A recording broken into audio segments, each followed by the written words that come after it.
कश्यप और आप देख रहे हैं सबसे बड़ी बहस। हल्ला बोल कोरोना की दूसरी लहर शांत होते दिख रही है, लेकिन उसकी तबाही के निशान जगह जगह है। इसी तबाही में हमने काफी कुछ गंवाया है। देश को भारी नुकसान हुआ, अर्थव्यवस्था पटरी से उतर गई, लोगों की जेबें खाली हो गई। Centre for monitoring Indian economy की माने तो लगभग 1 करोड़ लोगों की नौकरियां इस दूसरी लहर में चली गई। वहीं भारत के 97% परिवारों की इनकम घट गई। चीनी वायरस ने पूरी तरह तबाह करके रख दिया। ऐसे मौके पर सरकार के सामने बड़ी चुनौती, एक तरफ देश की बड़ी आबादी को वैक्सीन लगाना है, वहीं दूसरी तरफ देश की अर्थव्यवस्था को भी बचाना है। क्या ये इतना आसान है? यानी सरकार के सामने जहान का इम्तिहान भी है। आज बात होगी इन्हीं सब मुद्दों पर, लेकिन पहले ये रिपोर्ट देखिए।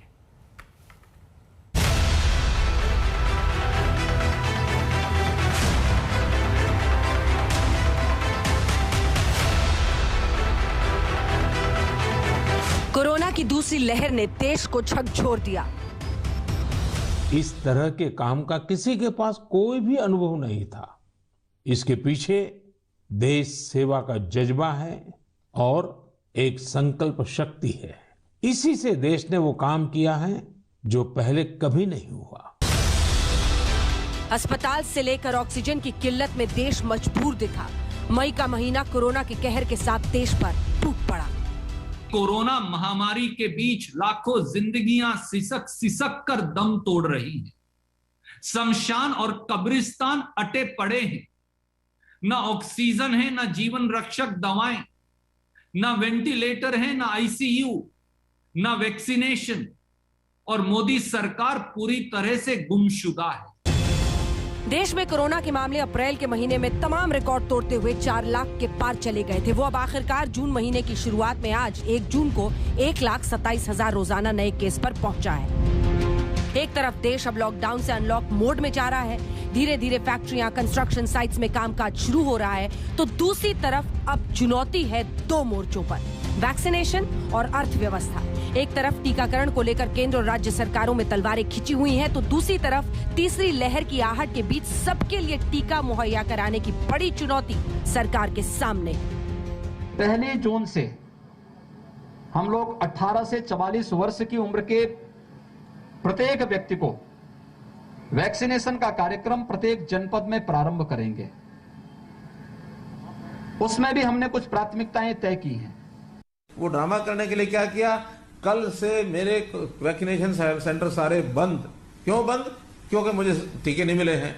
हम कहते हैं टीके तो बाकी प्रदेशों से आपको ज्यादा मिल रहे हैं, आप जैसे बाकी प्रदेश कर रहे हैं। आज हम भी 2 लाख एक ही दिन में लगा करके अपना स्टॉक खत्म कर सकते हैं। हमको पता है कि जितना स्टॉक मिल रहा है, हम 50,000 60,000 रोज करेंगे तो ये काम हमारा चलता रहेगा। तो वो ये कह रहे थे भाई इतनी जल्दी टीके क्यों लगा रहे हैं दिल्ली वाले? तो जल्दी टीके लगाएंगे तभी तो लोगों की जान बचेगी। जितनी जल्दी टीके लगेंगे उतने ज़्यादा लोगों को टीके लगेंगे, उतने ज़्यादा लोगों की जान बचेगी। तो अपने को तो जल्दी लगाने ही चाहिए, इसमें गलती क्या है? वैक्सीनेशन को मिशन के रूप में प्रारंभ करके हम अपनी जनता को सुरक्षा चक्र देके इस लहर से बचाने का अगर आती है तो काम करेंगे। टीकाकरण के बाद ही धीरे धीरे जिंदगी पटरी पर लौटेगी। तो साथ ही इस कोरोना काल का सबसे बड़ा साइड इफेक्ट रहा है अर्थव्यवस्था पर गहरी चोट। देश के विकास दर पर कोरोना काल की ऐसी मार पड़ी है कि वित्तीय वर्ष 2020-21 के बीच जीडीपी -7.3% रही। पिछली तिमाही में 1.6% थी जीडीपी। हर क्षेत्र में कोरोना की मार से लोग बेदम हैं।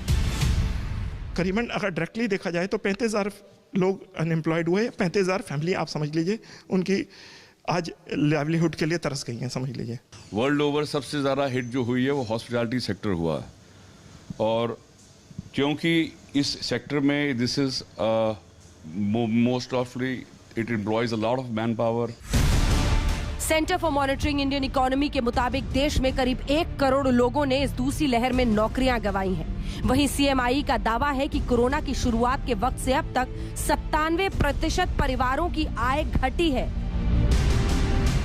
दूसरी तरफ महंगाई छप्पर फाड़ है। भोपाल से लेकर गंगानगर और मुंबई में तेल की कीमतों ने सेंचुरी ठोक दी है। पेट्रोल 103 रुपए से ऊपर निकल गया है। अब आप समझ सकते हैं एक आम आदमी को कितनी परेशानी हो रही होगी। रेट दिन पे दिन बढ़ रहा है लगातार। एक टाइम पे सोचा गया था कि पेट्रोल वापस 60-70 रुपए जाएगा, लेकिन वो बढ़ता ही जा रहा है, नॉन स्टॉप बढ़ रहा है। हमारे को तो पुराने दिन देते मोदी जी, अच्छे दिन ना किए। बहुत देख लिए अच्छे दिन ही। 100 रुपए लीटर तो पेट्रोल देखा ही नहीं था कभी।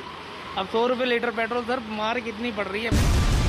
सवाल सिर्फ इस दूसरी लहर के अंत का नहीं है। चुनौती अर्थव्यवस्था से लेकर वैक्सीनेशन और तीसरी लहर की तैयारी पर जा खड़ी है।